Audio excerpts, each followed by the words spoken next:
প্রত্যেককে স্বাগত জানাই আমাদের লাইভ ফোন ইন অনুষ্ঠানে। এই মুহূর্তের এই অনুষ্ঠান মানে আপনাদের জন্য নিয়ে এসেছে এনবিপি Unani and Ayurveda research centre, যেখানে আমাদের দুরারোগ্য যে কোনো ব্যাধি ট্রিটমেন্ট করা হয় এবং ক্যান্সারের মতো দুরারোগ্য ব্যাধিরও এখানে ট্রিটমেন্ট করা হয়। বিশ্বের সর্বপ্রথম ইউনানি ক্যান্সার হসপিটাল। এবং এই যে দুরারোগ্য রোগের এখানে ট্রিটমেন্ট হচ্ছে সেটা কিন্তু টাইম বাউন্ড এবং রিপোর্ট বেসড ট্রিটমেন্ট, অর্থাৎ নির্দিষ্ট সময়ের মধ্যে আপনাদেরকে সুস্থ করে তোলা হচ্ছে। দুরারোগ্য ব্যাধির ক্ষেত্রে আমরা যেটা সাধারণত দেখে থাকি যে দীর্ঘদিন ধরে আমাদের ওষুধ খেতে হয় এবং সেখান থেকে আমরা কত দিনে সুস্থ হব সেই নিশ্চয়তা কিন্তু কোনো চিকিৎসকই আপনাকে দিতে পারে না। কিন্তু এনবিপি Unani and Ayurveda research centre এই কারণেই ব্যতিক্রম। এখানে কিন্তু যে সমস্ত চিকিৎসকেরা আছে প্রত্যেকেই টাইম বাউন্ড ট্রিটমেন্ট করেন, অর্থাৎ একটি নির্দিষ্ট সময়ের মধ্যে আপনাকে সুস্থ করে তোলে। এবং এই যে আমাদের দুরারোগ্য ব্যাধি বলতে মূলত আর্থ্রাইটিস, স্পন্ডিলাইটিস, সোরিয়াসিস এবং ক্যান্সারের কথা তো আমি বলেই দিয়েছি, ডায়াবেটিস এবং এই যে দুরারোগ্য ব্যাধি না যে কোনো রোগের কিন্তু ভীষণ ভালো ট্রিটমেন্ট হয়ে থাকে এনবিপি ইউনানি অ্যান্ড আয়ুর্বেদ রিসার্চ সেন্টারে। এর মূলত কারণ হচ্ছে এখানে রয়েছে উন্নত মানের আয়ুর্বেদ চিকিৎসা এবং সাথে রয়েছেন একদল অভিজ্ঞ এবং শিক্ষিত চিকিৎসকেরা, যারা কিন্তু নিরন্তর পরিশ্রম করে এখানে যে রোগীরা আসে তাদেরকে ভালো করে তোলেন এবং একটি শ্রেয় মানের এখানে পঞ্চকর্ম থেরাপি আছে।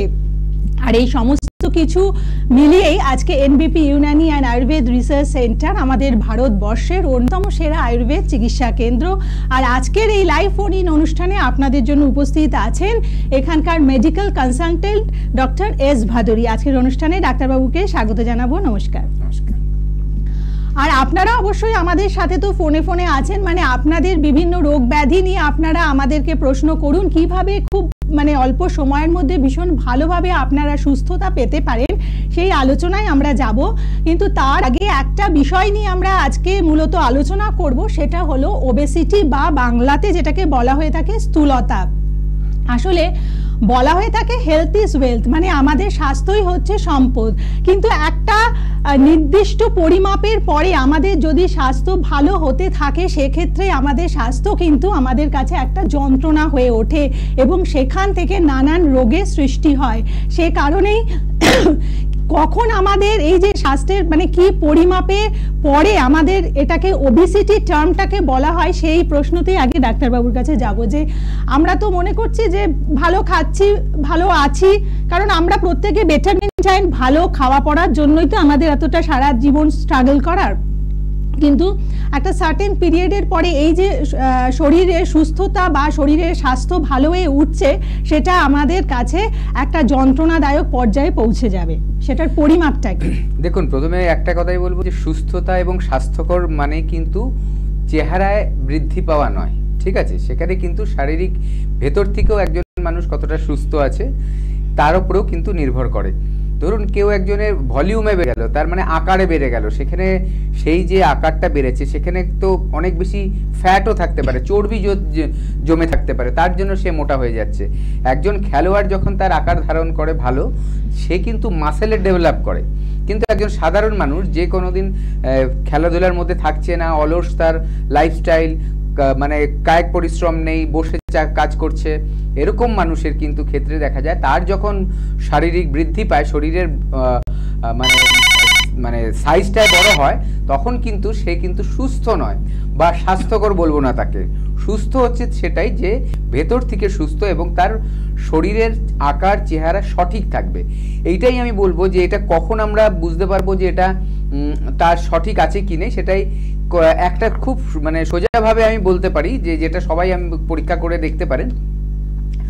আপনার দেখবেন আমরা যেখানে আমাদের প্যান্টের মাপ নিই, পুরুষ বা মহিলা সবার ক্ষেত্রেই বলা হচ্ছে, সেইখানে ঠিক নাভির ওপরে যদি আমি একটা ফিতে দিয়ে মাপি, সেইটা যদি আমার হাইটের অর্ধেক হয় বা তার কম হয়, তাহলে বুঝবো যে না, এখনো আমার ওবেসিটির জায়গায় পৌঁছয়নি। কিন্তু হাফ হলে, হাইটের হাফ হলে বুঝবো যে সেটা আমি এখন রিস্ক জোনে আছি, এরপরে কিন্তু আমার ওবেসিটি চলে আসবে।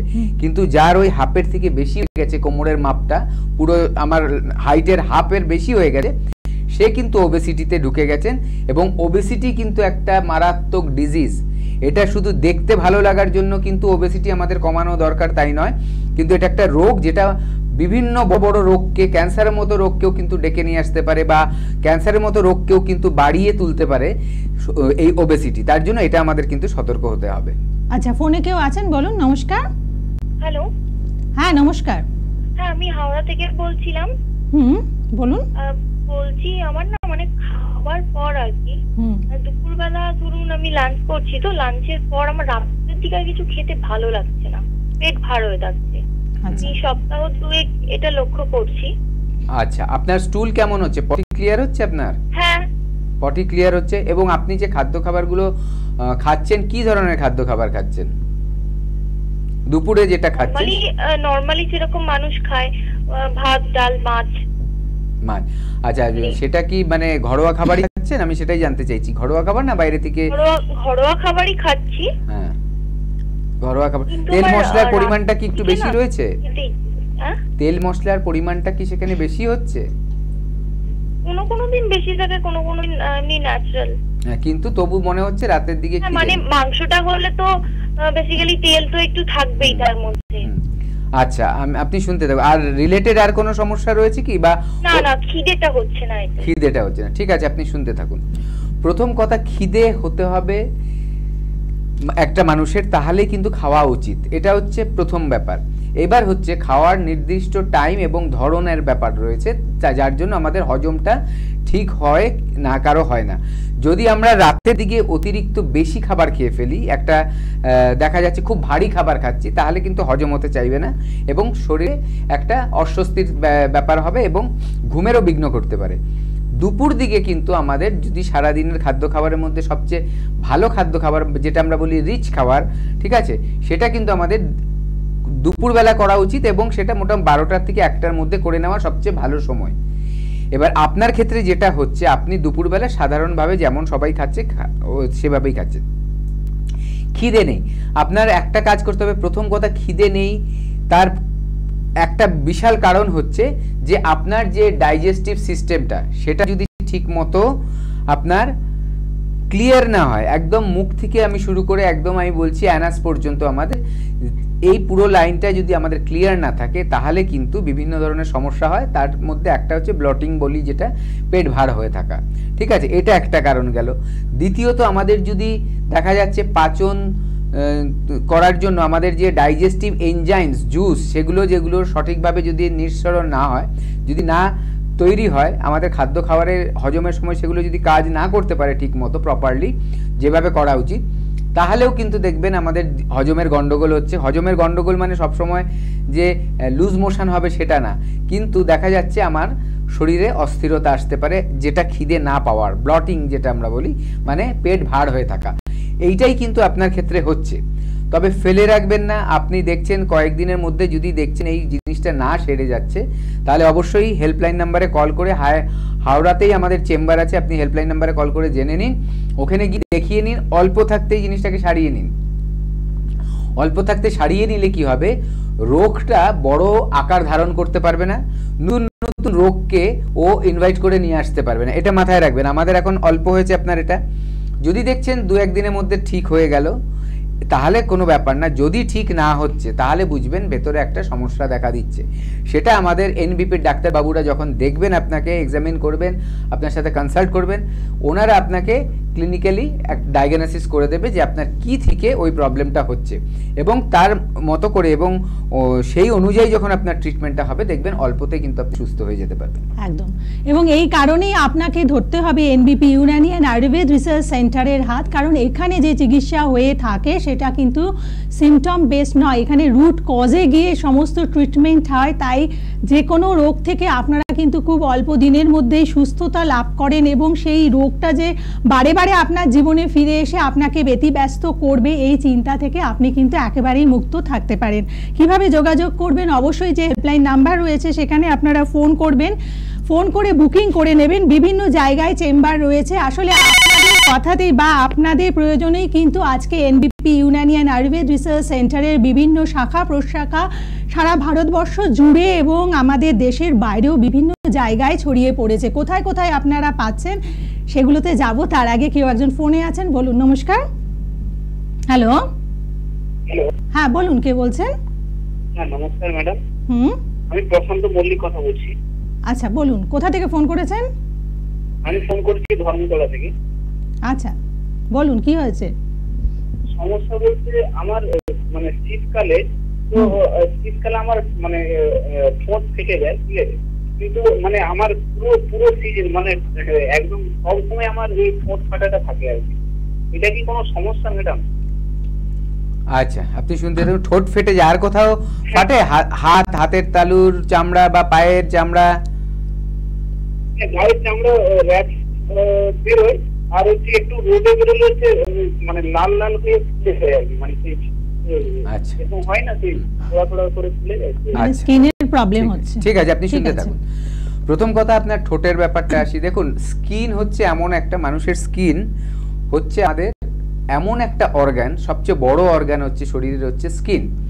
এই স্কিন কি করে, আমাদের ভেতরের যে বিভিন্ন সমস্যা সেটাকে রিফ্লেক্ট করে। এটা হচ্ছে আমাদের শরীরের আয়না বলতে পারেন। যে কোনো ভেতর কোনো সমস্যা হলে তার রিফ্লেকশন কিন্তু আমাদের স্কিনে আসে। এবার ড্রাই স্কিন বা ঠোঁট শুকিয়ে যাচ্ছে, অনেক সময় দেখা যায় সুগারের সমস্যা হলেও কিন্তু এই ব্যাপারগুলো থাকে, যেন ঠোঁট শুকিয়ে যাচ্ছে, অতিরিক্ত জলের তৃষ্ণা পাচ্ছে, এই ব্যাপারগুলো আসে। স্কিনটাও যেন, হাত পায়ের স্কিন, শরীরের সব জায়গার স্কিন কিন্তু ড্রাই হচ্ছে, এই ব্যাপারগুলো কিন্তু আসে। আবার অন্য বিভিন্ন কারণ থাকতে পারে, যার জন্য আপনি যেটা শীতকালের কথা বলছেন, শীতকালে এমনি আমাদের স্কিন ড্রাই হওয়া শুরু হয়, যেহেতু আমাদের তখন শরীর থেকে জলের ভাবটা কম থাকে, শরীরের মধ্যে কমে যেতে থাকে। এবার সেটা প্রোটেকশন নেওয়ার দরকার থাকে। সেটা কিভাবে আমরা প্রোটেকশন নিই, যে আমাদের ঠোঁটের ওপরে কোনো রকম একটা ক্রিম ইউজ করি আমরা, কিন্তু সেটা কিন্তু সারানো হয় না। সেটা কি হয়, বাইরে থেকে যাতে আমার কোনো কিছু এসে স্কিনটার ওপরে এফেক্ট না করে, সেটা ঠোঁটের স্কিন হোক বা শরীরের যে কোনো জায়গার স্কিন হোক, সেটাকে প্রোটেক্ট করে, কিন্তু ভেতর থেকে কিন্তু আমার সাথে হবে ব্যাপারটা। তাহলেই দেখবেন আপনি শীতকাল হোক, গরমকাল হোক, বর্ষাকাল হোক, পৃথিবীর যে কোনো জায়গাতেই যান না কেন, আপনার কিন্তু ঠিক থাকবে। কারণ সবার ঠোঁট ফাটে না, কিন্তু কেন ফাটে তার জন্যই কিন্তু আমি এই উত্তরগুলো দিচ্ছি, যে যাদের ফেটেছে তার ভেতরে কারণ থাকবে। সুগারের ব্যাপারটা বললাম, যেটা হতে পারে অনেক সময় হরমোনাল ইমব্যালেন্স, অনেক সময় থাইরয়েডের যাদের প্রবলেম দেখা যায় যে স্কিন ড্রাই হয়ে যাচ্ছে, সেটা হতে পারে। অনেকের দেখা যাচ্ছে যে জলের মধ্যে, শরীরের মধ্যে যে জলের পরিমাণ সেটাই কম রয়েছে, সেখানে ঘাটতি রয়েছে, সেখানে হতে পারে। এমনকি দেখা যায় যে অনেক সময় দেখবেন আপনার পুষ্টিগত মান, শরীরের মধ্যে যে আমরা খাদ্য খাবার খাচ্ছি তার মধ্যে যে আমাদের কি বলবো নিউট্রিশন, যেটা শরীরের দরকার, প্রত্যেকটা কোষের দরকার আমাদের সারা শরীরে, সেটা ঠোঁটের কোষ হোক, চুলের কোষ হোক, বা আমাদের শরীরের অন্য যে কোনো একটা অর্গানের কোষ হোক, সেই প্রত্যেকটা সেল, কোষ বলতে সেল, সেই সেলের কিন্তু পুষ্টির দরকার তার বেঁচে থাকার জন্য বা সঠিক তার ফাংশন করার জন্য। সেখানে যখন অভাব হয় তখনও কিন্তু এরকম বিভিন্ন রকমের সিমটম আমরা বাইরে দেখতে পাই। আপনার যে বলছেন গরমে গেলে আপনার দেখা যাচ্ছে আপনার খুব বেশি র্যাশ হচ্ছে, লাল লাল হয়ে যাচ্ছে, এগুলো দেখুন অনেক সময় আপনার অ্যালার্জিক রিঅ্যাকশন হয়। তার জন্য কি আপনি কি করবেন, যে সূর্যের আলোতে যাবেন না, এটা হচ্ছে আপনি প্রিভেন্ট করছেন। কি করলে হয়তো বাড়বে না, কিন্তু যেটা আপনার রেগুলার হচ্ছে গরমের জন্য, সেটাকে যদি আপনার ঠিক করতে হয় তাহলে অবশ্যই কিন্তু ডাক্তারবাবুদের দেখাতে হবে। এনবিপিতে আপনি আসুন, এনবিপিতে কিন্তু প্রপার ট্রিটমেন্ট হয়, আয়ুর্বেদার ট্রিটমেন্ট হয় প্রপার। কেন আমি প্রপার কথাটা ইউজ করলাম, এখানে আয়ুর্বেদার ট্রিটমেন্ট বলে কিন্তু অন্য কোনো প্যাথিকে ইনক্লুড করা হয় না, এখানে প্রপার আয়ুর্বেদিক ট্রিটমেন্ট হয়, এবং আয়ুর্বেদার মাধ্যমে কিন্তু আমাদের যে পদ্ধতিতে ট্রিটমেন্ট হওয়া দরকার সেই ধরনেরই কিন্তু ট্রিটমেন্ট এখানে হচ্ছে। ঠিক আছে, তার জন্যই বলবো যে এখানে আসুন। এখানে কিন্তু সিমটোমেটিক রিলিফ দেওয়া হয় না। সিমটোমেটিক রিলিফ যেটা আমরা জানি, মানে ধরুন কথা আপনার ঠোঁট ফেটে গেছে, এবার কি করবে, আপনি একটা কোনো মলম এনে ঠোঁটে লাগিয়ে নিলেন, তাহলে কি হলো, ঠোঁট ফাটাটা আর আপনি দেখতে পাচ্ছেন না। কিন্তু কেন হলোটা যদি সারাই না করতে পারেন বা আপনি কিওর না করতে পারেন, তাহলে কিন্তু দেখা যাবে আপনি সারা জীবন ধরেই এই প্রবলেমটায় ভুগছেন। এবং কেন হয়েছে জানা এর জন্য দরকার, যে ভেতরে যে রোগটা জন্মে যদি গিয়ে থাকে, সেই রোগটাকে সারাই না করতে পারলে, ঠিক না করতে পারলে, কিওর না করতে পারলে দেখা যাবে আরও কয়েকটা নতুন নতুন রোগের কিন্তু দিনের পর দিন সৃষ্টি হচ্ছে। এভাবেই যখন একটা রোগ হয়ে যায় সেটাকে ক্রনিক ডিজিজ বলা হয়। আর ক্রনিক ডিজিজটা নিয়েই কিন্তু আমাদের এনবিপির একটা চ্যালেঞ্জ, যে যত বড় ক্রনিক ডিজিজ হোক একে কিন্তু গোড়া থেকে সারাই করতে হবে, গোড়া থেকে ঠিক করতে হবে। তার জন্য ইনিশিয়েটিভ নেয় এখানকার ডাক্তার মণ্ডলীরা। এখানে একটা টিম, ডাক্তারদের যে টিম রয়েছে ওনারা কনসাল্ট করেন। খুব ক্রিটিক্যাল যে কেসগুলো থাকে সেগুলো কিন্তু একজন ডাক্তার, অভিজ্ঞ ডাক্তারের কিন্তু নিজের এক্সপিরিয়েন্স দিয়ে শুধু সেটা হয় না, যত ডাক্তারবাবুরা আছে সবার কিন্তু একটা মতামত সেখানে কিন্তু আলোচনা হয় যে সেই পেশেন্টের বেস্ট ট্রিটমেন্টটা কী হবে। এবং এই জন্যই কিন্তু আমাদের এনবিপি কিন্তু আরও 5টা জায়গা থেকে আলাদা। ঠিক, একদম তাই। যারা হাত ধরতে চাইছেন, যারা যোগাযোগ করতে চাইছেন, আপনারা হেল্পলাইন নাম্বারে ফোন করে নেবেন এবং চেম্বার পাচ্ছেন বিভিন্ন জায়গায়। যেমন একটু সাথে থাকুন, যেমন হাওড়া, শিবপুর, দাসনগর, বালটিগুড়ি, বাজার, বেলুর, কলকাতায় চেম্বার রয়েছে শোভাবাজার এবং ল্যান্সডাউনে, খিদিরপুরে চেম্বার পাচ্ছেন এবং সাউথ 24 পরগনাসে যে চেম্বার পাচ্ছেন আপনারা আমতলাতে, নর্থ 24 পরগনাসের NBP Unani and Ayurveda research সেন্টারের হেড অফিস রয়েছে মধ্যম গ্রামে। তাছাড়াও চেম্বার রয়েছে বর্ধমান, দুর্গাপুর, বোলপুর, বাঁকুড়া, আসানসোল, কৃষ্ণনগর, বহরমপুর, মালদা, শিলিগুড়ি, কুচবিহার, পূর্ব মেদিনীপুর, হেরিয়া, মেচেতা, পশ্চিম মেদিনীপুরে, খড়গপুরে, হলদিয়া, শিলচর, রায়গঞ্জ, আরামবাগ। আর রাজ্যের বাইরে আপনারা চেম্বার পাচ্ছেন আসাম, গৌহাটি, শিলচর, টাটা, জামশেদপুর, ত্রিপুরা, আগরতলা, দিল্লি এবং ঢাকা ও বাংলাদেশেও চেম্বার, এবং নতুন চেম্বার ওপেনিং হবে খুব তাড়াতাড়ি বনগাঁ এবং ডিব্রুগড়ে। অর্থাৎ বুঝতেই পাচ্ছেন যে কি হারে এর শাখা প্রশাখা আজকে বিভিন্ন জায়গায় ছড়িয়ে পড়ছে। মূলত এটার কারণ হচ্ছে আপনাদের তরফ থেকে আপনারা এখানে রিকোয়েস্ট করেছেন যে আপনাদের ডাক্তারেরা যদি আপনাদের কাছাকাছি কোনো জায়গায় পৌঁছে যায় তাহলে তাদের চিকিৎসার মাধ্যমে আপনারা সেরে উঠতে পারেন, এই কারণেই পৌঁছে যাওয়া। আচ্ছা, কেউ একজন ফোনে আছেন, বলুন। নমস্কার। হ্যাঁ নমস্কার, আমি বাঁকুড়া থেকে বলছিলাম, তুষার মন্ডল। আচ্ছা বলুন। সমস্যা হচ্ছে আমার এই প্রচুর হেয়ার ফল হচ্ছে, ড্যান্ড্রফও আছে মাথায়। বয়স কত আপনার? বয়স 24। 24। আপনি কি ধরনের কাজকর্ম করেন? এখন ওই একটু কোম্পানিতে কাজ করি। আচ্ছা, আপনার চুল যে ড্যান্ড্রাফ হয়েছে এটা কতদিন ধরে হয়েছে? এতো সব দিনই থাকে, শীতের দিন, শীতকালে আরো বেশি হয়, গরমে তো থাকে। আচ্ছা, মানে আপনার ড্যান্ড্রাফটার জন্য আপনি কি করেন, জেনারেলি কি করেন আপনি? এই চুলেরটা যে খুশকি হয়েছে সেটার জন্য কি কোনো চিকিৎসা করেছেন আগে? চিকিৎসা করেনি, শ্যাম্পু করি, কিন্তু কোনো কাজ হচ্ছে না। একদম ঠিক আছে, আপনি শুনতে থাকুন। আমি এই উত্তরটা আপনার কাছ থেকে শোনার জন্যই আরো প্রশ্নটা করলাম যে শুধুমাত্র চুলে শ্যাম্পু করে কিন্তু চুলকে এই খুশকির থেকে নিজেকে রক্ষা করা যাবে না, ঠিক আছে? এটা একটা সমস্যা। আপনি চুল কেন শ্যাম্পু করছেন, কেন লোক গায়ে সাবান দেয়? কারণ স্কিনটাকে পরিষ্কার রাখার জন্য, চুলকে পরিষ্কার রাখার জন্য, যাতে চুলটা নোংরা না থাকে, নোংরা জমতে না পারে। কিন্তু যখন ড্যান্ড্রাফ হয়েছে আপনার চুলে, সেটাকে কিন্তু ট্রিটমেন্ট করতে হবে। ট্রিটমেন্ট করলে দেখবেন ড্যান্ড্রাফটা যখন আস্তে আস্তে আস্তে কমছে এবং পার্মানেন্টলি ট্রিটমেন্টটা করলে যখন পার্মানেন্টলি সেরে যাবে, দেখবেন তখন কিন্তু আপনার সারা বছর ধরেই কিন্তু আপনার এই ড্যান্ড্রাফের সমস্যাটা থাকবে না, বা কোনো একটা পার্টিকুলার সিজনে আবার ড্যান্ড্রাফটা চলে আসবে না। মেনটেন করার পার্টটা কিন্তু আলাদা, যেটা আমি বললাম। চুলের শ্যাম্পু হচ্ছে চুল পরিষ্কার রাখার জন্য, ওটা কোনো চিকিৎসা নয়। কিন্তু মানুষ চুল যদি পরিষ্কার না রাখে বিভিন্ন সমস্যার সৃষ্টি হবে। তাহলে যদি সমস্যাটা আপনার চলেই আসে, যেমন ধরুন ড্যান্ড্রাফের সমস্যা, যার থেকে আপনার অতিরিক্ত মাত্রায় চুল পড়ছে, ড্যান্ড্রাফ হলে চুল অতিরিক্ত মাত্রায় পড়ে যায়, এবং এটা যদি কিওর না করা হয় তাহলে দেখা যাবে যে সময়ের আগেই, মানে বয়স হয়ে যাওয়ার আগেই কিন্তু মাথা খালি হয়ে যাচ্ছে। তার জন্য সতর্ক থাকুন এবং হেল্পলাইন নাম্বারে কল করে দিন। এর ট্রিটমেন্ট আছে আমাদের এনবিপি আয়ুর্বেদাতে, এর খুব ভালো ট্রিটমেন্ট আছে এবং আপনি খুব তাড়াতাড়ি সলিউশন পেয়ে যাবেন। আপনি এখনই অ্যাপয়েন্টমেন্ট নিয়ে নিন যে আপনার কাছাকাছি কোথায় দেখাতে পারবেন। একদম।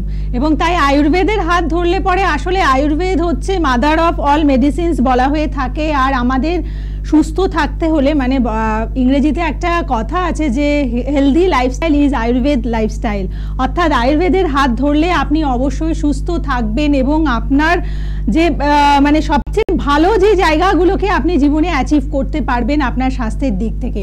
তো এখন আমরা স্থূলতা নিয়ে আলোচনা করছি। তো ডাক্তারবাবু, মানে এই আমাদের ওবেসিটির কারণে, মানে যাদের প্রচুর ওবেসিটি রয়েছে তাদের কি কি রোগ বাসা বাঁধতে পারে?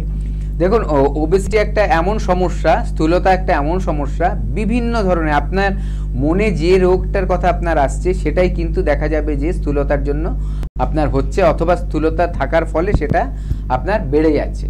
আমি যদি খুব শুরু থেকে বলি যে খুব কমন দেখা যাচ্ছে, যদি 10 জন এই সমস্যা নিয়ে আসে তাহলে তাদের 8 জনেরই কিন্তু দেখা যাবে স্থূলতার সমস্যা আছে। সেটা হচ্ছে অস্টিও আর্থারাইটিস।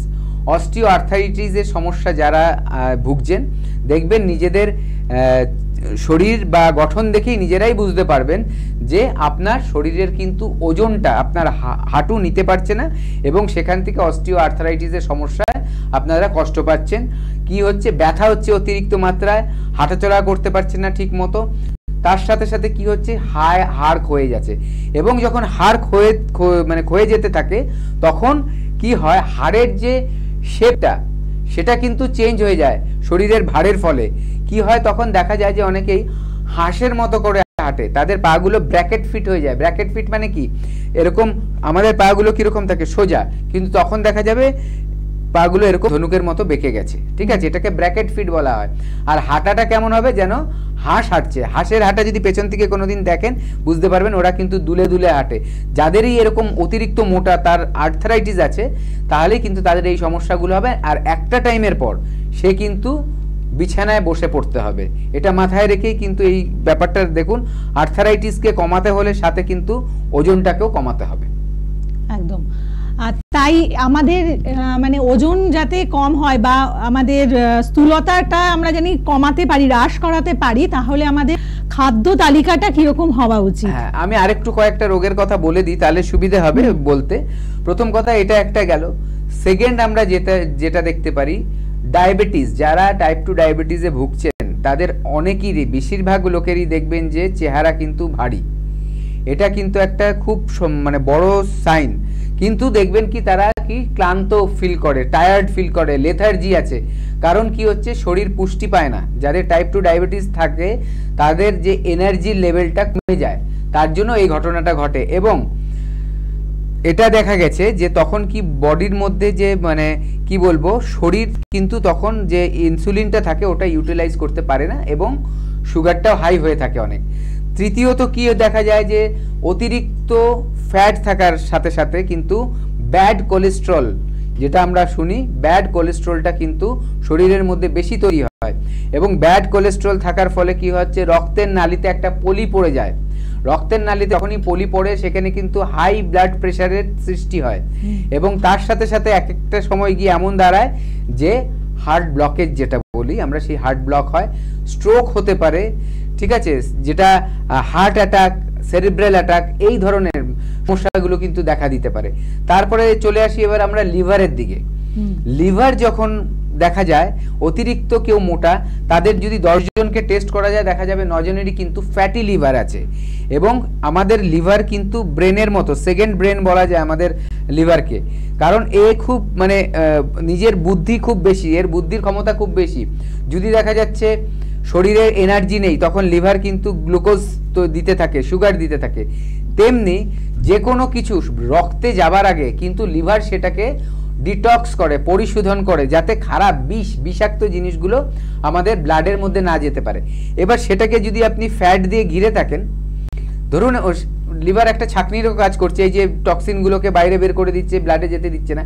এবার ধরুন আপনার বাড়িতে চা ছাকার ছাঁকনিটা, ওটার মধ্যে যদি আপনি এমন একটা ভাবে নোংরা জমে গিয়ে দেখা যাচ্ছে ওই যে ফুটোগুলোই বন্ধ হয়ে গেছে, তাহলে কিন্তু আর ছাঁকনি কাজ করতে পারছে না। লিভার ক্ষেত্রেও কিন্তু এরকম সমস্যা দেখা যায়। তাই ফ্যাটি লিভার কিন্তু খুব সাংঘাতিক আকারও নিতে পারে, যেখানে থেকে মানে গ্রেড 3 যখন চলে যায় তখন কিন্তু বাড়াবাড়ি হয়ে কিন্তু দেখা যায় অনেক সময় সিরোসিস অফ লিভারও কিন্তু চলে আসছে।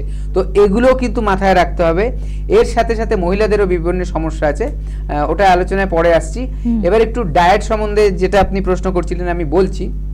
সাধারণত দেখবেন যারা মোটা তাদের খাদ্য খাবারের তালিকার মধ্যে কিছু অন্যরকম জিনিস আছে। অন্যরকমটা কি বলতে, তাদের মধ্যে দেখবেন খাদ্য খাবারে কার্বোহাইড্রেটটা বেশি থাকে। ধরুন সে ব্যক্তির কোনো রোগ নেই, কোনো হরমোনাল ইমব্যালেন্স নেই, থাইরয়েডের কোনো সমস্যা নেই, গাইনির কোনো সমস্যা নেই, তার দেখা যাচ্ছে মেন্টাল স্ট্রেস নেই, কিছু নেই, কিন্তু মোটা হচ্ছে, কারণ সেখানে ডিটেক্ট করা যাবে যে তার খাদ্য খাবারের যে ধরনটা সেটা একটা বিরাট বড় ফ্যাক্টর কাজ করছে, যেখানে তার যাই খাক, বাইরের খাবার, ঘরের খাবার, সকালে বিকেলে রাতে যাই খাচ্ছে, কার্বোহাইড্রেটটা সে বেশি খাচ্ছে। আমি উদাহরণ দিলেই বুঝতে পারবেন।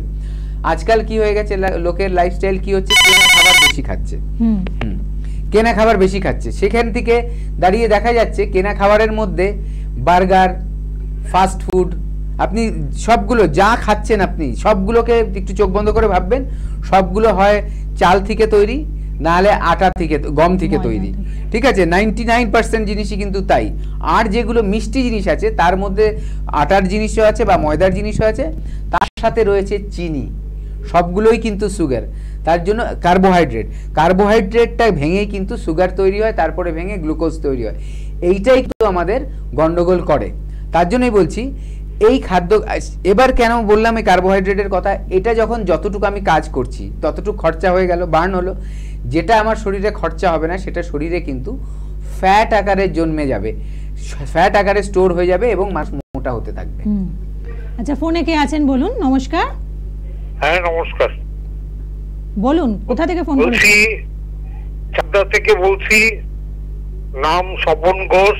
আচ্ছা, এজ হচ্ছে 58। আচ্ছা, ওই দুটো হাঁটু, অস্টিওপোরোসিস, অস্টিওআর্থ্রাইটিস আর জয়েন্ট স্পেস ডিমিনিশ, এগুলো চিকিৎসা আছে কিনা, সারবে কিনা, এই জিনিসটা ডাক্তারবাবুর কাছ থেকে জানা। আচ্ছা, চাকদা থেকে বলছেন আপনি, শুনতে থাকুন, ঠিক আছে? হ্যাঁ, এবার দেখুন, চাকদা থেকে আরামবাগটাই কাছে হবে। হ্যাঁ, আরামবাগটাই কাছে হবে। আপনি কষ্ট করে একটু যেতে হবে। আমরা দেখুন আপনার কাছাকাছি যতটা পারছি আমরা প্রত্যেকটা জায়গায় আমরা যাচ্ছি, কিন্তু সেখান থেকে এবার আপনারও দুপা এগিয়ে আসতে হবে, কারণ আপনার এই সমস্যাটা কিন্তু আজকের নয়, অনেক পুরনো সমস্যা, ঠিক আছে? তার জন্যই এতগুলো সমস্যা বেড়ে গেছে। Joint space diminished, osteoarthritis, osteoporosis, এত কিছু হয়েছে। এগুলো কিন্তু আপনাকে না হলে অচল করে দেবে, ঠিক আছে? হয়তো অস্টিওপোরোসিস যাদের আছে, ভোঙর ধরে যায় হাড়ের মধ্যে, একটু চোট লাগলেই কিন্তু ভেঙে যাওয়ার চান্সেস থাকে। এখনও যতটুকু সময় আছে আপনার 58 এজ, আর ফেলে রাখবেন না। অবশ্যই হেল্পলাইন নাম্বারে ফোন করুন, একটা অ্যাপয়েন্টমেন্ট নিয়ে আমাদের এনবিপিতে এসে দেখিয়ে এর ট্রিটমেন্ট চালু করে দিন। একদম, অবশ্যই আপনি তো যোগাযোগ করবেন। আর যারা আসলেন, যারা যোগাযোগ করেছেন ইতিমধ্যে, তারা কি বলতে চাইছেন তাদের মতামত আমরা শুনে নেব। আপনার নাম? তাপসী দাস। কোথায় বাড়ি আপনার? কৈখালী রামকৃষ্ণপল্লী। কি রোগে ভুগছিলেন আপনি? আর্থ্রাইটিস, হাঁটুর ব্যথা। কতদিন ধরে ভুগছেন? তা 10-15 বছর হবে। এর আগে কোনো জায়গায় ট্রিটমেন্ট করিয়েছিলেন? অ্যালোপ্যাথি ট্রিটমেন্ট করেছিলাম, কিন্তু কোনো ইয়ে হয়নি। অ্যালোপ্যাথিকে কোনো সুরাহা পাননি? কোনো সুরাহা পাইনি। ডক্টর বি শর্মার কাছে কবে আসেন আপনি? ওনার কাছে তো এসেছি 15 দিন হলো, মানে 2 সপ্তাহ। 2 সপ্তাহ আপনি ওষুধ খেয়েছিলেন ওনার?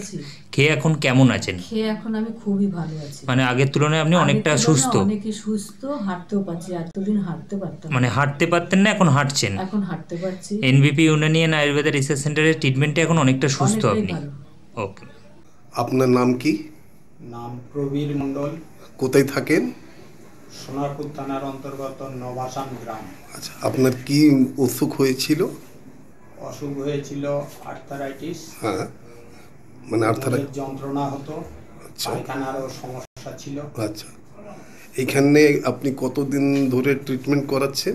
15 দিন। আচ্ছা, এখানে ট্রিটমেন্ট করিয়ে কেমন এখন আছেন 15 দিনের ওষুধ খেয়ে? আপাতত অনেকটাই ভালো। আচ্ছা, আপনার মানে এমনি আর কি কি সমস্যা ছিল? কোমরের যন্ত্রণা ছাড়াও আর কিছু সমস্যা ছিল? কোমরের যন্ত্রণা ছাড়া আর অ্যালার্জি বা এই সব সমস্যাগুলি, কানে ঠান্ডা লেগে যন্ত্রণা হতো। আচ্ছা, সেটা অনেকটা কমেছে। তো 15 দিনে ওষুধ খেয়ে আপনি অনেক উপকার পেয়েছেন? অনেকটা উপকার পেয়েছি। কোথায় বাড়ি? কি রোগে ভুগছিলেন আপনি? কোমরের ব্যথা, পায়ের ব্যথা, নার্ভ ব্লক ছিল। কতদিন ধরে এই রোগে ভুগছেন? নার্ভ ব্লকটা কিছুদিন হয়েছিল, কোমরের ব্যথাটা 6-7 বছর। এর আগে কোনো জায়গায় ট্রিটমেন্ট করিয়েছিলেন? হ্যাঁ, অ্যালোপ্যাথি ডাক্তার দেখিয়েছি। অ্যালোপ্যাথিক যে ট্রিটমেন্টটা করিয়েছিলেন তাতে কোনো সুরাহা পেয়েছিলেন? ওই ব্যথা সেরে যেত, আবার ব্যথা হয়ে গেছে। মানে যতদিন ট্রিটমেন্ট করিয়েছেন ওষুধ খেলে ঠিক থাকতেন, আবার আগের মতো? ডক্টর বি শর্মার ট্রিটমেন্টে আপনি কতদিন রয়েছেন? মাস 6। মাস 6। 6 মাস ওষুধ খেয়ে এখন আপনি কতটা সুস্থ আছেন? এখন ভালোই সুস্থ আছি। ভালোই হয়েছেন, তাই তো? তাহলে এনবিপি ইউনানি অ্যান্ড আয়ুর্বেদা রিসার্চ সেন্টারে আপনি ট্রিটমেন্টে এখন সুস্থ। আর রিপোর্ট তো ডাক্তারবাবু বললেন ভালো হয়ে গেছে। আপনার নাম? আমার নাম ধনঞ্জয় দাস। কোথায় বাড়ি আপনার? আমার বাড়ি হচ্ছে ডুমুর ব্লক। কি রোগে ভুগছেন আপনি? আমি এখন ওই পেচ্ছাপের রোগের জন্যই ভুগছি। মানে পোস্টেডের প্রবলেম? আর কি প্রবলেম আছে আপনার? আর সেরকম কোনো প্রবলেম নেই। কিডনির যে সমস্ত প্রবলেম ছিল। আচ্ছা, হ্যাঁ। কিডনির সমস্যায় কি আগে ভুগছিলেন? না, আমি কিডনির সমস্যায় ভুগিনি। আচ্ছা, তবে পেচ্ছাপটা ক্লিয়ার হচ্ছিল না বলে ওই সমস্যাটা ফিল করছিলেন, মনে করছি। এর আগে কোনো জায়গায় ট্রিটমেন্ট করিয়েছেন? এই জায়গায় অনেক জায়গায় ট্রিটমেন্ট করেছিলাম।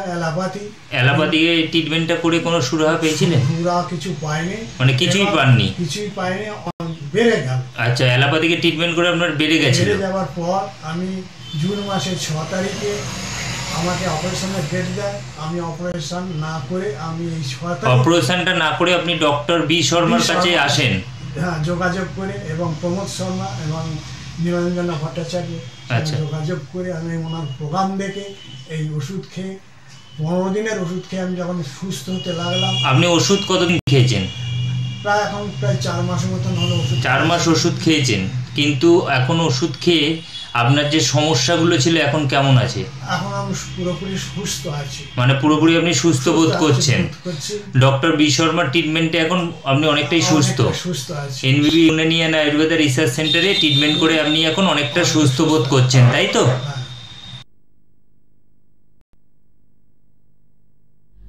সুস্থ আমাদের থাকতেই হবে, আর সুস্থ থাকতে হলে অবশ্যই আমাদের খাদ্যের দিকে একটা খুব বেশি করে নজর দিতে হবে, মানে আমাদের খাদ্য তালিকার দিকে। আর আয়ুর্বেদ আমাদের আহার এবং বিহার সম্বন্ধে সমস্ত কিছু বলে দেয়। আমাদের দিনপঞ্জি পুরোটাই কিন্তু আয়ুর্বেদে বলা রয়েছে। অর্থাৎ স্থূলতাকে দূরে রাখতে হলে আমরা কীরকম খাদ্য তালিকা রাখবো সেই নিয়ে আলোচনায় যাব এবং ডাক্তারবাবুর কাছে যাব। দেখুন, যেটা ওবেসিটি বলা হচ্ছে বা স্থূলতা বলা হচ্ছে, এর সাথে সাথে যে কোনো রকম কারো অসুবিধে থাকলে বা কিছু কেউ অসুস্থ নয় তবু বলবো এরকম ধরনের যদি ডায়েট একটা মেনটেন করা যায়, যেটা আয়ুর্বেদাতেও বলছে, তাহলে কিন্তু আপনি সুস্থ থাকতে পারবেন এবং আপনার সব কিছুই ঠিক থাকবে। আপনার ওজন ঠিক থাকবে, আপনার শরীরের যে শক্তি, এনার্জি, এগুলো সব ঠিক থাকবে, ঘুম ঠিক মতো হবে, সবগুলোই কিন্তু হবে। একজন সুস্থ এবং অসুস্থ সবার ক্ষেত্রেই কিন্তু এটা প্রযোজ্য হবে। তো সেক্ষেত্রেই বলবো যে আপনার ডেইলি খাদ্যের যে রুটিনটা, তার মধ্যে যেসব সহজপাচ্য খাবার সেগুলো কিন্তু আপনি রাতের দিকে রাখতেই হবে। মানে রাত্রেবেলা সহজপাচ্য খাবারটা খাবেন, দিনের ব্রেকফাস্টেও সহজপাচ্য যেসব খাদ্য খাবারগুলো সেগুলো খাবেন। সকালবেলা উঠে প্রথমে যেটা বলছিলাম, মুখ থেকে আমাদের একদম অ্যানাস পর্যন্ত এই পুরো যে পাইপলাইনটা, এই পাইপলাইনটাকে কিন্তু আমাদের পরিষ্কার রাখা উচিত। তার জন্য ঘুম থেকে উঠে চেষ্টা করবেন হালকা গরম জল, ঈশীতোষ্ণ গরম জল 1 গ্লাস কিন্তু খাওয়া সবার জন্যই ভালো। তাহলে কি হয়, এই যে পাইপটা, এই পাইপটাকে কিন্তু পরিষ্কার করে দেওয়া যায়। ঠিক আছে, এটা হলে তারপরে খাদ্য খাবার খেলে অনেক বেশি এফেক্টিভ হয়।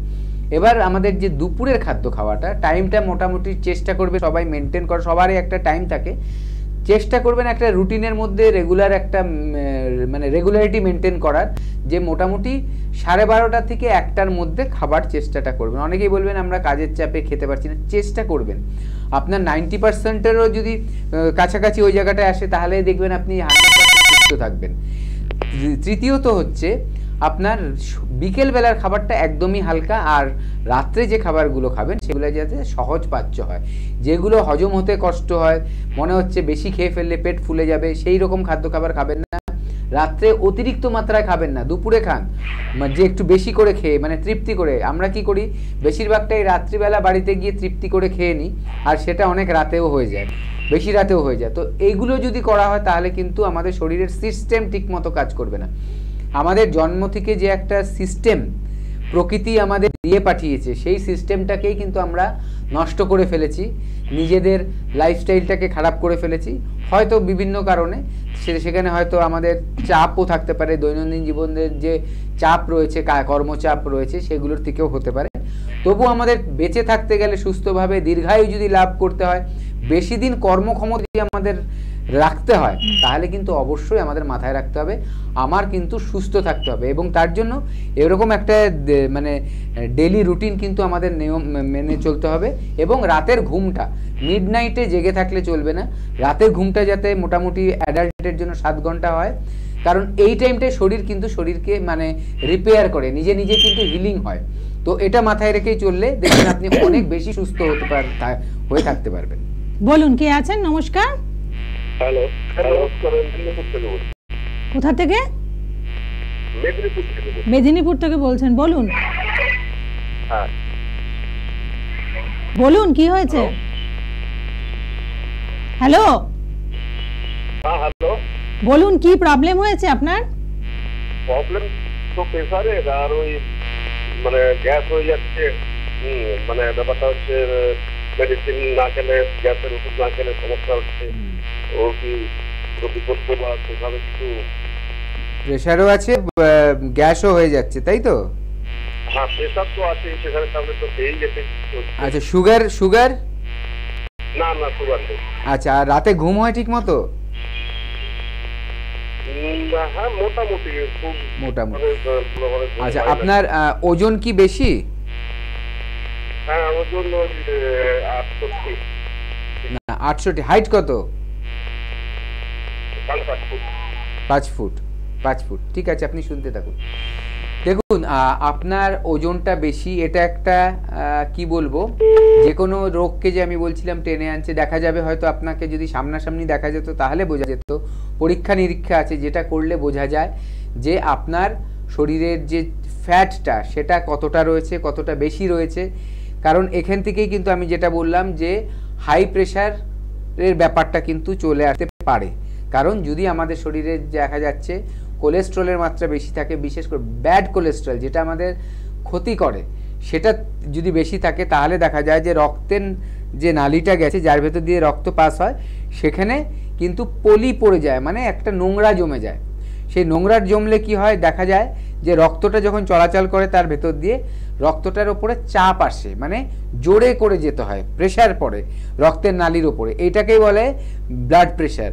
এবার সেটা যত বেশি চাপ পড়ছে, রক্তের নালি সরু হলে কি বেশি জোরে পড়বে। আমরা কি করি, অনেক সময় একটা যখন পাইপ দিয়ে জল দিই কোথাও, পাইপের মাথাটা দেখবেন ধরে দিই অনেক সময় স্পিডটা বাড়ানোর জন্য, ঠিক আছে? এটা আমাদের শরীরের মধ্যেও তাই হয়। আবার যখন আপনি মোটা পাইপ নেবেন দেখবেন অনেক সুন্দর করে জল পড়ছে, কোনো প্রেশারটা কমে গেছে, মানে ফোর্সটা দিয়ে জলটা পড়ছে না, ঠিক আছে? অনবরত সুন্দরভাবে জলটা পড়ছে স্মুথলি। শরীরের ভেতরেও তাই হয়, এবং সেই যে ব্লাড প্রেশারটা বেড়ে যাচ্ছে এটা কিন্তু ক্ষতিকারক, কারণ এইটাই কিন্তু একসময় হার্টের প্রবলেমের সৃষ্টি করবে। তো এটা মাথায় রাখুন। যদি দেখা যাচ্ছে ফ্যাটি লিভার আছে, সেটাকেও কমাতে হবে। আপনি হেল্পলাইন নাম্বারে কল করে একটা বুকিং করুন। দেখুন, আপনার প্রবলেমটাকে ফেলে রাখবেন না। আপনার এটা কতদিন হয়েছে আমি জানি না, কিন্তু এতদিনও যদি ওষুধ খেয়ে সেটাকে ঠিক না করতে পেরেছেন, আমি বলেছি ওটাকে চাপা দেয়া না, ঠিক সারিয়ে তোলা। যে আপনার কোলেস্ট্রল রিপোর্টে এসছে যে কোলেস্ট্রল বেশি ছিল, কোলেস্ট্রল আপনার এখন নর্মাল হয়ে গেল, যতটুকু থাকার দরকার নর্মাল রেঞ্জ দিয়ে দেয়। রিপোর্টে নিজেরাও দেখলে বুঝবেন, আজকাল দিয়ে দেয়। সেই রিপোর্টটা নিয়ে ডাক্তারবাবুদের কাছে যাবেন, দেখবেন ডাক্তারবাবু আপনাকে দেখিয়ে দেবে আঙুল দিয়ে, দেখুন এখানে আপনার কোলেস্ট্রলটা এতটা ছিল, ঠিক আছে? ট্রিটমেন্ট করে যদি এটা ঠিক না হয়ে থাকে এখনো পর্যন্ত, তাহলে বলবো অবশ্যই এনবিপিতে আসুন। এখানে ডাক্তারবাবুর আবার ট্রিটমেন্টের পর রিপোর্ট যখন করাবেন ওনারা দেখিয়ে দেবেন, দেখুন এই যে ডিফারেন্সটা চলে এসছে। এইভাবে করে কিন্তু আপনারা চোখের সামনে দেখতে পাবেন। এখানে ট্রিটমেন্ট নিলে আস্তে আস্তে করে যে রোগের যতটুকু সময় দরকার হয়, যে রোগটা আপনার যতটা মানে কি বলবো ক্রিটিক্যাল আছে, যত বেশি ডিপ আছে, যত বেশি পুরনো, তার উপর নির্ভর করে কিন্তু ডাক্তারবাবুরা চিকিৎসা করবে, এবং সেই সময় অনুযায়ী দেখবেন আস্তে আস্তে করে আপনারা এই রোগের হাত থেকে বেরিয়ে আসতে পারছেন। তাই সুগার, প্রেশার, ডায়াবেটিস বা যে কোনো জটিল কঠিন রোগের সহজ সরল চিকিৎসার জন্য আপনারা এনবিপি ইউনানি অ্যান্ড আয়ুর্বেদ রিসার্চ সেন্টারের হাত ধরুন এবং তাড়াতাড়ি সুস্থ হয়ে উঠুন টাইম বাউন্ড ট্রিটমেন্টের মাধ্যমে। আর তাই হাত ধরতে হলে অবশ্যই হেল্পলাইন নাম্বারে আপনাদের আগে ফোন করে বুকিং করতে হবে, একটা প্রায়র অ্যাপয়েন্টমেন্ট করে পৌঁছে যেতে হবে বিভিন্ন চেম্বারে। হাওড়ায় চেম্বার পাচ্ছেন শিবপুর, দাসনগর, বালচিগুড়ি বাজারে, বেলুড়ে। কলকাতাতে চেম্বার রয়েছে শোভাবাজার এবং ল্যান্সডাউনে, খিদিরপুরে, সাউথ 24 পরগনাজে চেম্বার পাচ্ছেন আমতলাতে এবং নর্থ 24 পরগনাজে এনবিপি ইউনানির হেড অফিস রয়েছে মধ্যমগ্রামে। বর্ধমান, দুর্গাপুর, বোলপুর, বাঁকুড়া, আসানসোল, কৃষ্ণনগর, বহরমপুর, মালদা, শিলিগুড়ি, কুচবিহার, পূর্ব মেদিনীপুর, হেরিয়া, মেচেতা, পশ্চিম মেদিনীপুর, মেদিনীপুরে খড়গপুরে চেম্বার পাচ্ছেন, হলদিয়াতে রয়েছে। তাছাড়াও রাজ্যের বাইরে বিভিন্ন জায়গায় চেম্বার পাচ্ছেন, যেমন আসাম, গুয়াহাটি, শিলচর, শিলিগুড়িতে চেম্বার পাচ্ছেন, টাটা, জামশেদপুর, ত্রিপুরায় চেম্বার পাচ্ছেন, আগরতলা, দিল্লিতেও চেম্বার রয়েছে। আর নতুন চেম্বারের ওপেনিং হবে বনগাঁ এবং ডিব্রুগড়ে। বুকিং নাম্বার বা হেল্পলাইন নাম্বার 9830235527, আরেকটি নাম্বার 9830235537। এই নাম্বার দুটি অবশ্যই নোট ডাউন করে নেবেন, যেখানে ফোন করে আপনাদের পৌঁছতে হবে এনবিপির বিভিন্ন সেন্টারে। আচ্ছা, স্থূলতা নিয়ে আলোচনার ক্ষেত্রে আরেকটা বিষয় যে মেয়েদের মানে আপনি বলছিলেন না হরমোনাল চেঞ্জের কথা, একটা হরমোনাল চেঞ্জের সময় আসে যখন আর কি তাদের মেনোপজের টাইমটা আসে, তো তারপরে কি ওবেসিটিটা কি ম্যাক্সিমাম মেয়েদের হয়ে থাকে?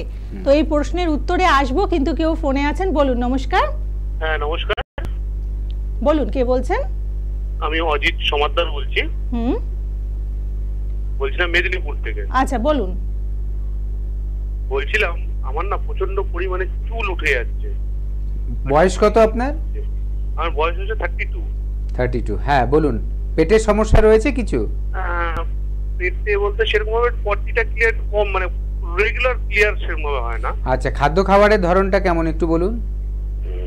মিলিয়ে ঝুলিয়ে 40-60 বলতে পারেন, হয়তো 60% ঘরে থাকে, 40% বাইরে। আচ্ছা আচ্ছা, আরেকটা কথা হচ্ছে আপনার হজমের প্রবলেম আছে বললেন না? হ্যাঁ হ্যাঁ একটু। আচ্ছা, এমনি স্মোক করেন আপনি? হ্যালো, হ্যাঁ বলুন। স্মোক করেন কি আপনি? মাঝে সাঝে, স্মোকার নয়, মাঝে সাঝে। আচ্ছা ঠিক আছে। আর ড্যান্ড্রাফ আছে চুলে? হ্যাঁ ড্যান্ড্রাফও হয়, শীতকালটা একটু বেশি হয়, কিন্তু গরমকালে শীতকালে চুলটা কিন্তু কন্টিনিউ উঠে যাচ্ছে, কেউ যাচ্ছে। আচ্ছা ঠিক আছে, শুনতে থাকুন, আমি বলছি। দেখুন, প্রথম কথা হচ্ছে চুলের বা যে কোনো শরীরের যে কোনো ব্যাপারে সুস্থ থাকতে গেলে আমাদের পুষ্টির দরকার হয়, এগুলো তো বলেছি। প্রথম কথা হলো যে আপনার যে চুল পড়ে যাচ্ছে তার একটা বড় কারণ হচ্ছে, এটাকে প্রিম্যাচিওর হেয়ার ফল বলে। প্রিম্যাচিওর মানে চুলের যে আয়ু থাকে সেই আয়ুটা শেষ হবার আগেই চুল পড়ে যায়। তার একটা বড় কারণ হচ্ছে যদি ব্লাড সার্কুলেশনের সেখানে অভাব হয়, ব্লাড সার্কুলেশনের যদি ঘাটতি হয়। এটা অনেক সময় দেখা যাচ্ছে কারো যদি সুগার থাকে সেখানে কিন্তু ব্লাড সার্কুলেশনের ডিস্টারবেন্স আসে, ঠিক আছে। বা ধরুন কারো এরকম হলো যে হাই প্রেশার আছে, সেখান থেকেও কিন্তু আমরা দেখি যে চুল পড়ে যাচ্ছে। হাই বিপি যাদের থাকে তাদের দেখা যায় অনেক সময় চুল পড়ে। থাইরয়েডের যদি সমস্যা থাকে, থাইরয়েডের সমস্যা থাকলেও দেখা গেছে কিন্তু চুল পড়ে। অনেকের দেখা গেছে মেডিসিনের সাইড এফেক্ট, কেউ মেডিসিন খেয়েছে তার সাইড এফেক্ট, তার থেকেও চুল পড়ে যাচ্ছে। অনেক সময় দেখা যায় বিভিন্ন ধরনের সার্জারি হওয়ার পর থেকেও কিন্তু চুল পড়ে অনেকের। মহিলাদের ক্ষেত্রে দেখা যায় যে প্রেগনেন্সি যখন আসে তখন কিন্তু হেয়ার ফল হয়, ঠিক আছে। একটা টাইম অবধি দেখা যায় মহিলাদের চুল পড়ে যাচ্ছে। এবার এটা হচ্ছে একটা মানে এইগুলো জিনিস সবাই জানে, এগুলো বিভিন্ন ধরনের জিনিস আলোচনার মাধ্যমে এগুলো সবাই জানা গেছে। এর বাইরেও কিছু কারণ আছে। ধরুন আপনার চুলের যে আমরা ওপরের অংশটা দেখি, ওই ওপরের অংশটা কিন্তু প্রাণ নেই, নখের মতো। ওখানে কাটলে আমরা ব্যথা পাই না, কারণ ওখানে নার্ভাস সিস্টেম নেই, নার্ভ নেই, ওখানে রক্ত চলাচল করে না। ঠিক গোড়ায়, চুলের গোড়াটায় যেখান থেকে চুলটা মানে মানে তৈরি হচ্ছে, চুলের যে গোড়াটা, ঠিক আছে, রুট, সেখানে কিন্তু সবই রয়েছে। এই জন্য চুল টানলে পরে আমরা ব্যথা পাই, ঠিক আছে। সেই রুটটা যদি কোনো কারণে নষ্ট হয়ে যায়, ড্যামেজ হয়, বিভিন্ন কারণ হতে পারে, শরীরের বিভিন্ন রোগ হতে পারে, বা দেখা যাচ্ছে যে আপনার যে পুষ্টির কথাটা বলছিলাম, যে চুলের জন্য যে পুষ্টিটা দরকার, ঠিক আছে, ধরুন একটা প্রোটিনের কথা বলি, বায়োটিন, বায়োটিনটা চুলের জন্য দরকার, এর ধরুন অভাব হচ্ছে, হ্যাঁ, তাহলে দেখা যাবে। এবার আপনি কি করবেন, বায়োটিন আপনি গুগলে সার্চ করবেন, বায়োটিন কিনে সাপ্লিমেন্ট খাবেন না, সাপ্লিমেন্ট খেলে হবে না, আপনার প্রপার ট্রিটমেন্ট নিতে হবে। সাপ্লিমেন্ট হচ্ছে যতটা আপনার দরকার তার থেকে যখন কম হচ্ছে সেটা আপনি সাপ্লিমেন্ট করছেন ওটা দিয়ে, ঠিক আছে। কিন্তু সেটা আমি বলছি না, আমি বলছি এরকম অনেক কিছু ব্যাপার রয়েছে যেইগুলো চুলকে ক্ষতি করে দিতে পারে বা চুল প্রিম্যাচিওর হেয়ার ফল করে। এবার প্রত্যেকবার চুল গজাচ্ছে আর প্রিম্যাচিওর হেয়ার ফল হতে হতে একটা টাইমে গিয়ে মানুষের বল্ডনেস চলে আসে, চুলে টাক পড়ে যায়, মাথায় টাক পড়ে যায়, ঠিক আছে। এইটাকে রুখতে গেলে কিন্তু আপনার অবশ্যই ট্রিটমেন্ট করাতে হবে। আয়ুর্বেদিক মেডিসিন, আয়ুর্বেদিক বিভিন্ন যে পদ্ধতি আছে, অনেক সময় থেরাপি দেওয়া হয়, চুলের জন্যও দেওয়া হয়, পঞ্চকর্মা থেরাপির বিভিন্ন কাজ আছে, সেগুলোর মাধ্যমে কিন্তু আপনাকে শরীরের সেই প্রবলেমটাকে সারিয়ে তুলবে। এবং যখন সারিয়ে তুললো তারপরে আপনি মেনটেন করবেন, তখন দেখবেন আপনার চুলটা আর পড়ছে না, সময়ের সাথে সাথে যেরকম হওয়া উচিত সেভাবেই কিন্তু চলছে। চুল পড়ার আরেকটা কারণ হচ্ছে, এক্সটার্নাল কারণ আমি বলবো ড্যান্ড্রাফ। এখন পলিউশন বেশি, চুল সবাই পরিষ্কার করে, এখন সবাই শ্যাম্পু করে, কিন্তু তবু ড্যান্ড্রাফ রয়ে যায়। এই ড্যান্ড্রাফটা আপনার শীতকালে হয়তো কারো বাড়ে, কারো সারা বছরই থাকে। ড্যান্ড্রাফটাও কিন্তু সরাতে হবে পার্মানেন্টলি। সবগুলোই আমি বলছি যে কিওর করার কথা বলছি, এগুলোকে কিওর না করলে কিন্তু 12 মাসই কিন্তু আপনার কখনো না কখনো এই প্রবলেমগুলো ঘুরে ফিরে আসতে থাকবে, আর আপনি এটা নিয়ে টেনশন করবেন, আরও চুল পড়বে। মেন্টাল স্ট্রেস, যেগুলো আমরা দেখতে পারি না বাইরে থেকে কিন্তু চুল পড়ছে, মেন্টাল স্ট্রেস তার মধ্যে একটা বিশাল বড় ব্যাপার। আমাদের যদি স্ট্রেস হরমোনগুলো ট্রিগার আপ হয়ে যায় বিভিন্ন কারণে, তাহলে কিন্তু চুল সময়ের আগেই পড়া শুরু করে যাবে। ঘুম না হওয়া, মানুষের রক্তে হিমোগ্লোবিন কমে যাওয়া, ফেরিটিন বলে একটা টেস্ট হয়, ফেরিটিনের মাত্রা যদি কমে যায় শরীরে, তাহলে কিন্তু দেখা যায় চুলগুলো পড়া শুরু করে এবং থাকছে না, কোনো মতেই থাকছে না। এগুলো সব কিন্তু একজন ডাক্তারবাবুই আপনাকে সঠিক পরামর্শ দিতে পারবে, ডাক্তারবাবু।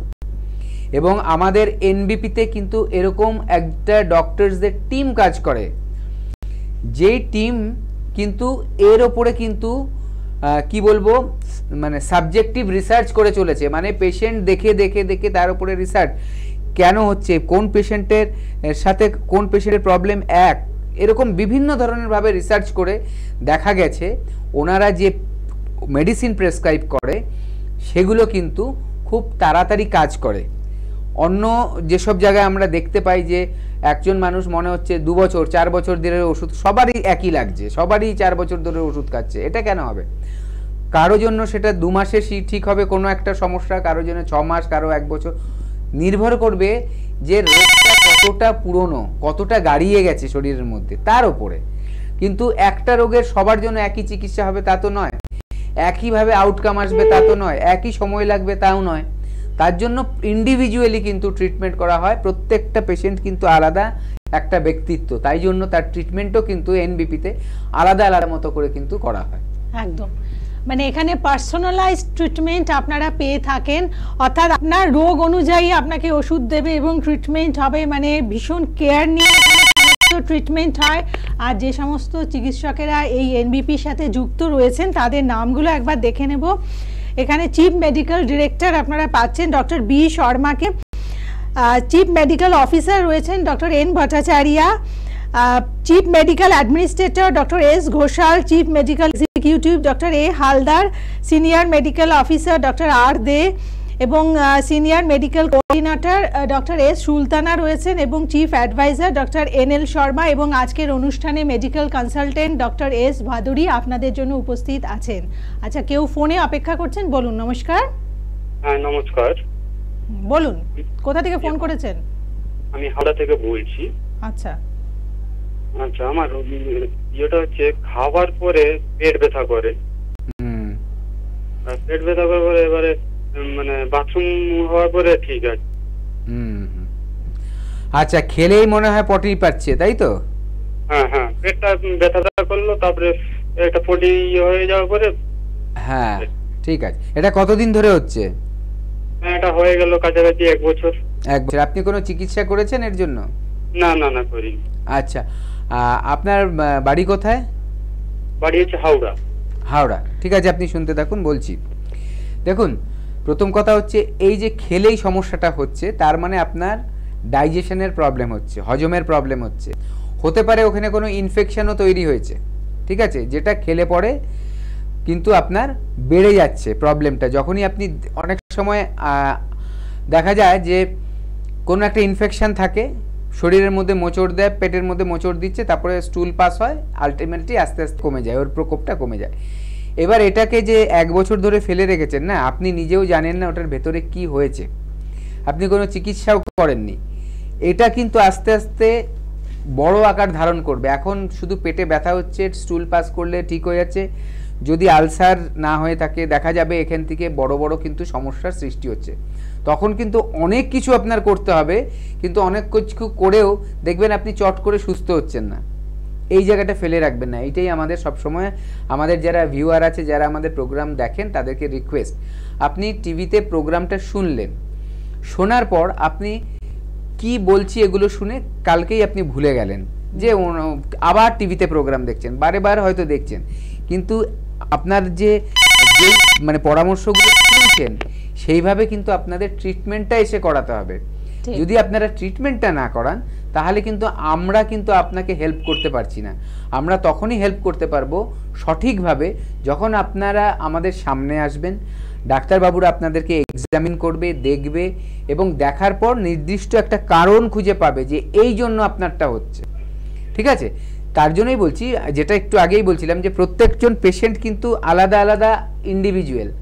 বাড়িতে যদি দুই ভাই থাকে, দুজনের এক রোগ হয় না, 99%-এ এক রোগ হয় না, তাদের চলাফেরার ধরন আলাদা, তাদের পেটের মানে কি বলবো ডাইজেস্টিভ সিস্টেম আলাদা কাজ করে, দেখবেন কারো চুল আছে, কারো চুল কম আছে, এরকমও থাকে।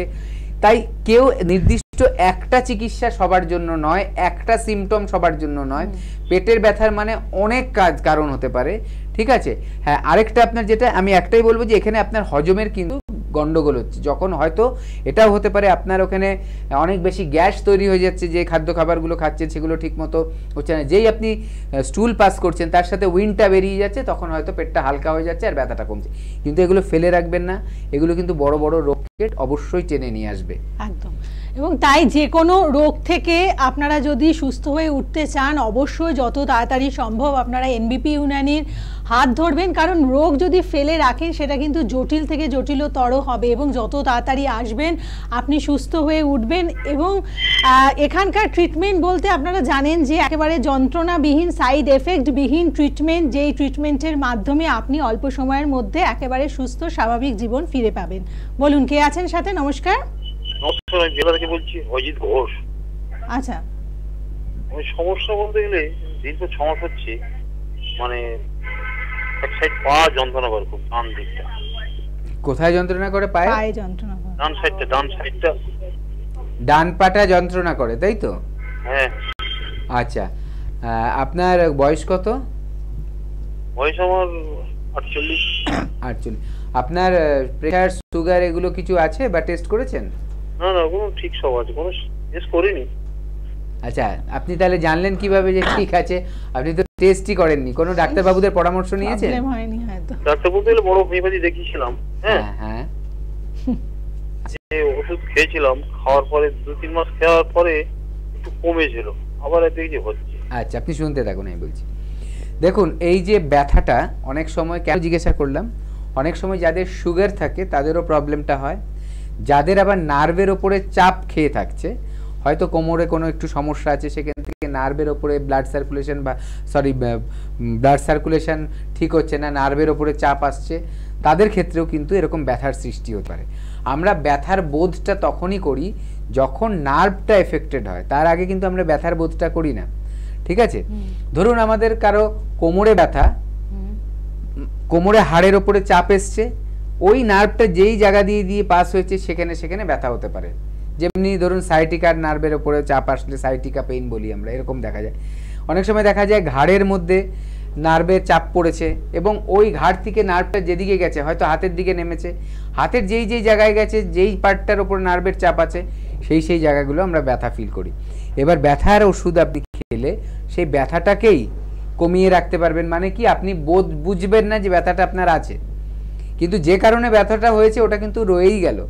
তাহলে এটাকে ঠিক করতে গেলে কিন্তু আপনার অবশ্যই ট্রিটমেন্ট করাতে হবে, পরীক্ষা নিরীক্ষার ব্যাপার আছে।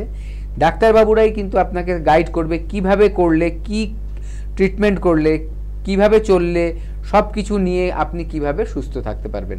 তার জন্য ফেলে রাখবেন না, হেল্পলাইন নাম্বারে কল করুন। আপনি যেহেতু কোনো টেস্ট করেননি, আপনি কনফার্মও না যে কি হয়েছে, কি টেস্ট করতে হবে সঠিক। অনেক সময় দেখা যায় যে অনেকেই এসে বলে যে আমি সুগারের টেস্ট করেছি, সাপোজ আমার তো দুদিন আগে ঠিক ছিল, আজকে একটু বেড়ে গেছে। ঠিক আছে, দুদিন আগে আর দুদিন পরের খাদ্য খাবারের ধরন কি এক ছিল?